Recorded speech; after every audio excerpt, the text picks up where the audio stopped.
Siempre dijimos que el tema de la cultura de fútbol en Medellín era mucho más que un tema de fútbol en paz. Afortunadamente, hemos trascendido esa ambición y ya vemos la idea de la cultura del fútbol como algo mucho más grande. Además, siempre se dijo que el tema de la cultura del fútbol no era únicamente para los barristas, no se limita a los barristas. Cabe recordar que Medellín es la ciudad con la mayor asistencia a fútbol de todo el país, la mayor, y esto genera entonces una cultura, una economía alrededor de ello que no se limita a apoyar una iniciativa barrista. Y si logramos llegar a ese nivel o a esa ambición más bien de ver más allá del fútbol en paz, porque en realidad nuestro fútbol ya se vive en paz, los problemas en el estadio o alrededor de él son realmente escasos. Si llegamos ahí es porque identificamos que en la cultura del fútbol había un enorme capital social, que con la cultura del fútbol podíamos proponer y experimentar modelos de convivencia. Y pongo, por ejemplo, las activaciones que se han hecho previas a los clásicos. Pongo también, por ejemplo, más de 140 líderes y lideresas formados dentro de las barras de fútbol con un proyecto de la administración. E incluso ya estamos empezando, o por lo menos ese era el propósito, dentro de varias secretarías, a llevar a la cultura del fútbol los enfoques de género y de salud para los jóvenes. También vimos cómo dentro de la cultura del fútbol, o más bien la cultura del fútbol sirvió como una herramienta de desarrollo artístico. Y esto no es una cosa nueva.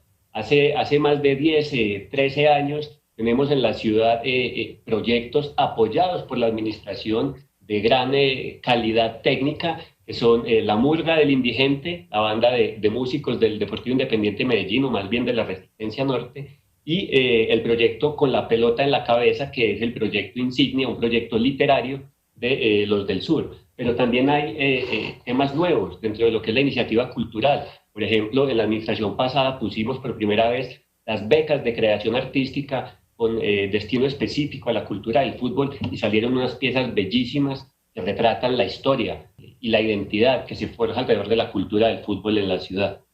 También vimos, y se pasó por toda la ciudad, Así suena el clásico, que era el toque conjunto de las bandas de las dos barras de la ciudad. En resumen, secretario, esto ha sido una cantidad de procesos que no nacieron en la administración anterior, pero que lograron fortalecerse gracias a que recopilamos todas esas iniciativas y las convertimos en una política pública de cultura de fútbol.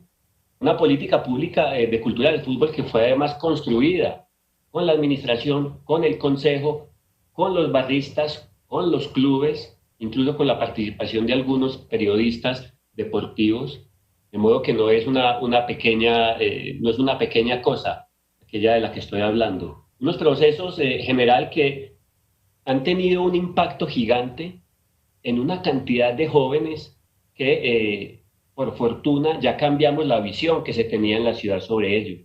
Ya sabemos que dentro del mundo del barrismo, por ejemplo, una cantidad de jóvenes que también quieren trabajar, también quieren estudiar, también quieren ayudar en su casa, en su barrio, en su ciudad. Son miles de ellos que están ahí esperando ser reconocidos dentro de esta familia que han forjado alrededor del fútbol.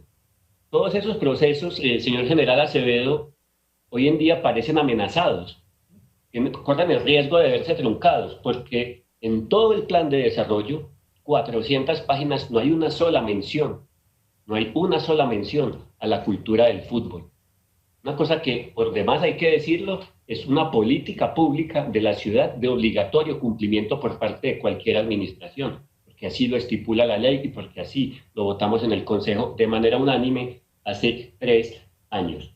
Entonces, las únicas menciones que hay en el plan de desarrollo al tema, ¿cierto? No se habla de cultura de fútbol, se habla de 6 acompañamientos a iniciativas barristas en todo el cuatrienio y 2 objetivos específicos que están regados por partes diferentes del documento, incluso en líneas estratégicas diferentes, y que dan cuenta de que no hay una visión programática del tema de la cultura del fútbol, pese a los compromisos públicos del alcalde al respecto con los barristas en una gran reunión que se hizo previa al primer clásico de este año.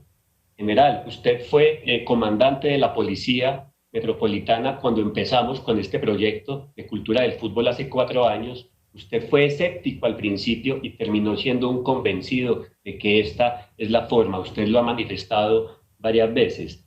De modo que yo sí le pido que lo piense. Tiene en la alcaldía la experiencia humana, tiene los documentos, tiene una política pública hecha con muchísimo juicio. Por favor, escuche el clamor de tanta gente que realmente es, por un lado, es fanática o aficionada al fútbol, pero que también ha construido una vida alrededor de él.